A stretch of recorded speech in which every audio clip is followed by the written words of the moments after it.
the company. Yeah, good afternoon. I'm Josephine Yeager from Gotham, Cebu. First of all, I would like to say that it's really heartwarming to hear from the CEO that the L&D is actually a culture, and it's also very heartwarming to hear that the importance of the role of HR, in cascading the culture and the vision mission. Now, my question is, you mentioned that there's a very high retention rate for those who've been in the company for 15 years and Yes. so on. And then, I don't know with the rest of the participants, but it's just my observation that usually when we introduce change, it's usually those who are in the company for a long time who would usually, we have difficulty of inculcating change. So how did you do that in your company? Okay. The natural tendency for all is always to resist change. I mean, that's the funny thing about human nature. We face the world we were born in, and we know that every day holds a promise, and yet we always want to just believe that things can just go on as they are every day. And then when we're happy with where we are, the comfort zones, and then somebody tickles us to do something more, we just completely just want to resist. What we did in our organization was to make it a habit. We asked people to introduce changes in their departments, create some help in process, and most of all, what happens is we celebrate acts of heroism. In our business, health, we deal with people every day. And so I'll give you an example, the PROs. Every month we hold a meeting of PROs.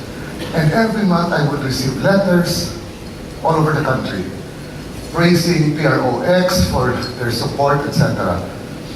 So we would call this PRO and say, Jantas, ladies and gentlemen, this PRO went beyond the call of duty.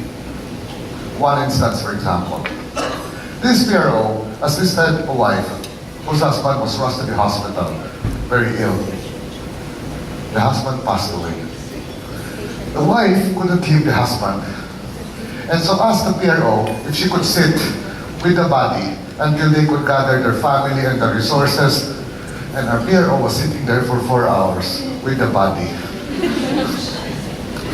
So we had to honor her. I mean, I couldn't imagine the thought of, if I asked one of my officers to do that, they'd probably run out of the room, so scared of a dead body beside me, but the PRO made it. So we honored that PRO.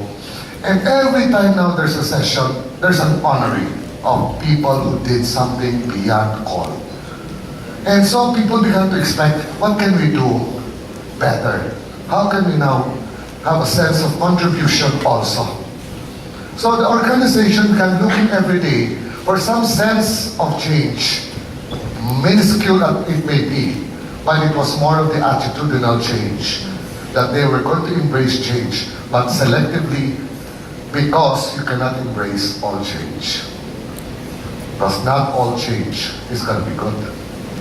We will embrace what could make us better than we were, but not to compromise who we are. So we started to move in that direction.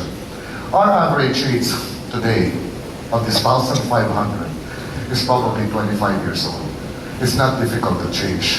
You're right, some of my officers should retire already. They're probably getting more white hair and they probably just want to rest. But these guys are the first guys who will actually go out and champion change.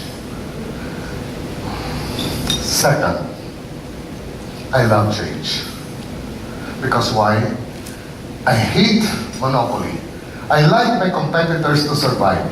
Because the moment they're gone and we're alone, we are going to start dying. The sense of challenge, regardless of whether it's predatory pricing or some kalokohan, it doesn't matter, but it keeps us on our toes. What can we do better? How much more can we satisfy the client? How could we delight them? We keep thinking of ways and means to improve. Without competition, that will not happen. Third, I have my officers with me twice a week, Mondays, Fridays, lunch. They think it's lunch. Actually, it's a lecture Monday and Friday. we discuss things, we discuss what happens. They have meetings with their people every week. So they manage the manner by which we communicate is free-flowing in the organization. Our organization is a very lean top management. Doors open. Any employee can see the president. Door is open. They don't have to say and wait that to see the president will take me a month. No. Call my secretary. If I'm available, I'm there. Come and see me. Everyone is available. So that's, to me, the essence of the company is not punished to try to change, nor is punished for mistakes. We ask them to please make more mistakes as long as we continue to grow. Thank you. Thank you. I think my take on what you just said, sir, is that change is best when it starts from the top. Thank you. Okay. Thank you. While we people managers have always dreaded high attrition rates, today we hear about high retention rates. We know the challenge of high attrition. May we know what are the challenge of high retention?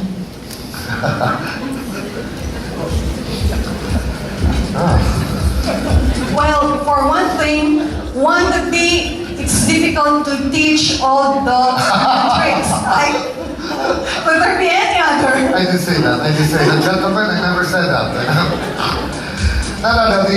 The challenge of higher retention in our organization exists because at a certain point, they have a tendency at that level to think that they know everything.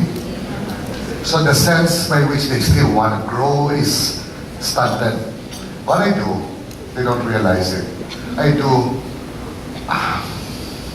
you game the music and you sit down, you stop the music, we have to Jerusalem or musical chair. Many of them have already changed positions a number of times. So they keep growing because now, one was once an account manager who handled the top 20% of our accounts, and he was worried about what's going to happen here. Found himself in HR a year later. And he was now worried about another set of people, but he now had to expand. He now had to talk about OD and succession planning, and he now gives me a lecture. I said, oh, that's nice. You never lectured me before when you were as an account officer.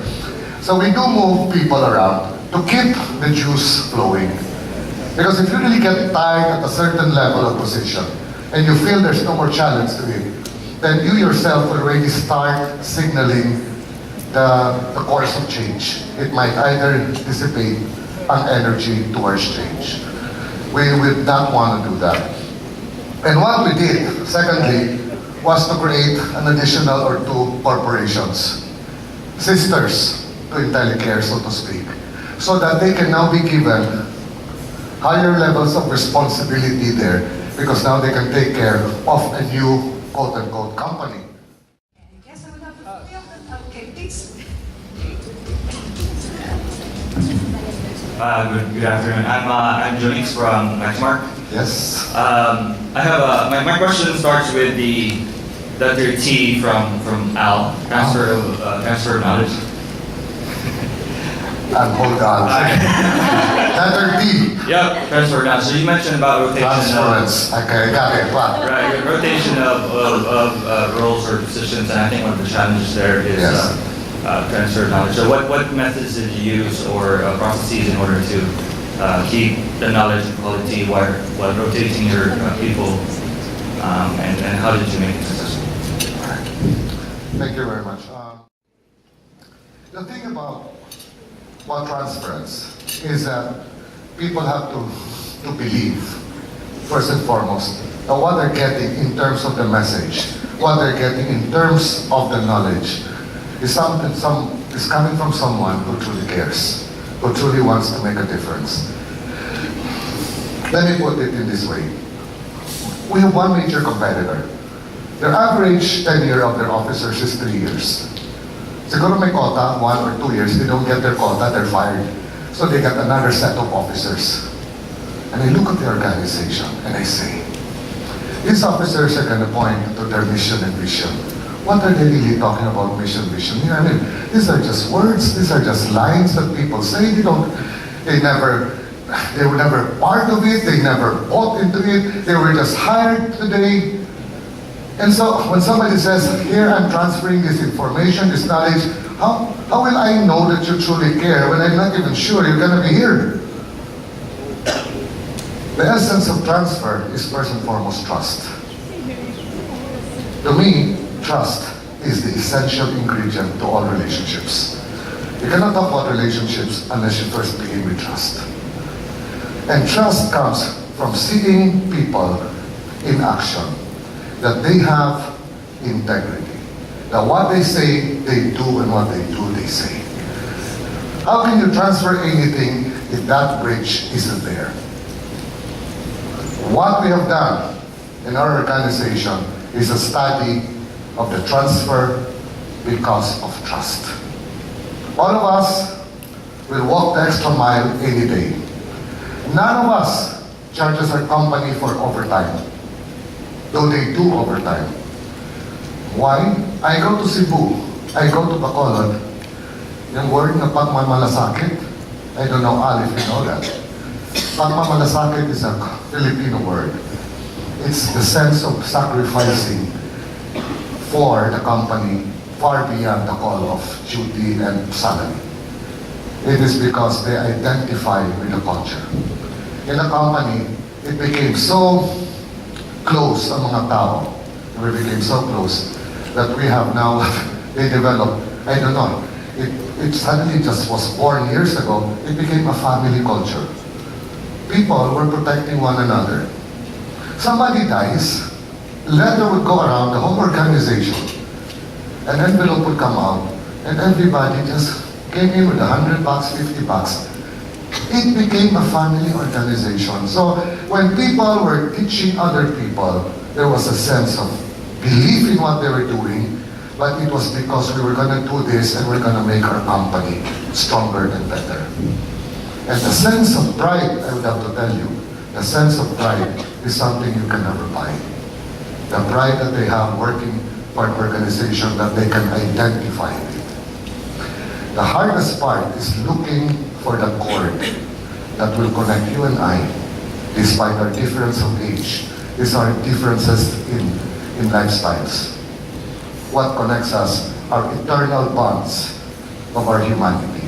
If you cannot find that in your organization, you will have a difficult time engaging your people.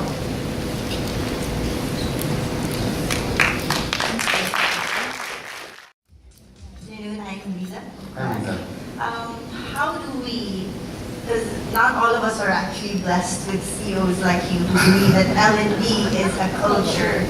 How do we, what kind of approach should we take if we want to convince our CEOs that it is the entire organization that has to take part in L&D and not just the team who is in charge of that? We have experience. You should listen to the next talk. ROI.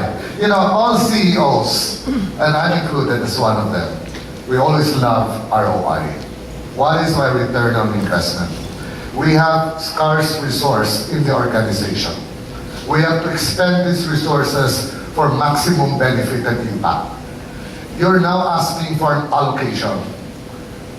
Prove to me that this is going to be worth this allocation.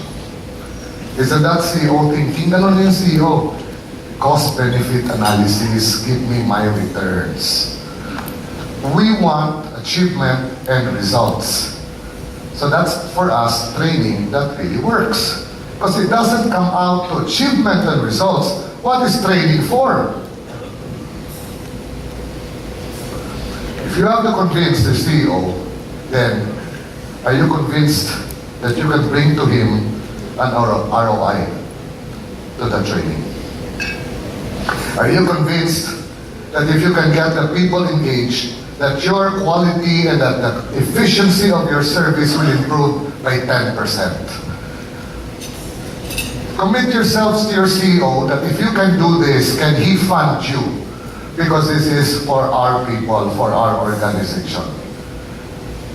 The CEO is expecting you to give him a motivational talk, and he will cut you down. It's not motivational talk. It's got to be ROI talk. You gotta listen to this guy. As I will.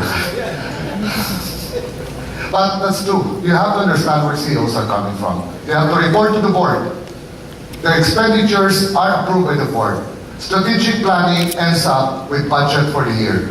Budget for the year will be released in accordance with scheduled agreements. And everyone has to defend budget, including HR. You have to give us what is your ROI. Can you really say that over the years, it can improve? In our case, we prove it. Every year, our secret to success is, but to me, very, very few in between. But one of the greatest measurable secrets to success we have is the retention rate of our business. Peter Drucker, management's man of the century, says, the only purpose of business is to create a customer. If you cannot create a customer, why are you in business? But the new boys in town now have improved on Peter Drucker. You know what they say now? True, create a customer, but by God, don't lose the customer. Keep him and have a retention rate. It did not debunk Peter Drucker, it simply expounded on the concept of retention. Look at our business. We have 1,500 corporate accounts. Every year, for the past 17 years, our retention rate is 90%. 90% stay. Our new sales deliver 20 to 30% new sales a year. 90 and 30, simple mathematics, cover the 10, we have a growth rate of 20%. Grow your company by 20% for 17 years if you will not be number one. That is the essence of our business, retention. How did we do that? People. Our account management team developed relationships with the HR of all these corporations. Any problem they have, solve it. At the end of the day, we have a 90% retention rate of business. And nobody can kill an organization that keeps 90% of their people. And most of our accounts, 7 years old. But that goes to show that even in a predatory environment, people are not willing to let go of quality, of service that is truly compassionate, and most of all, of people who are truly willing to help. That is really HR. So if you can validate that with figures, you're on the road to having a budget approval.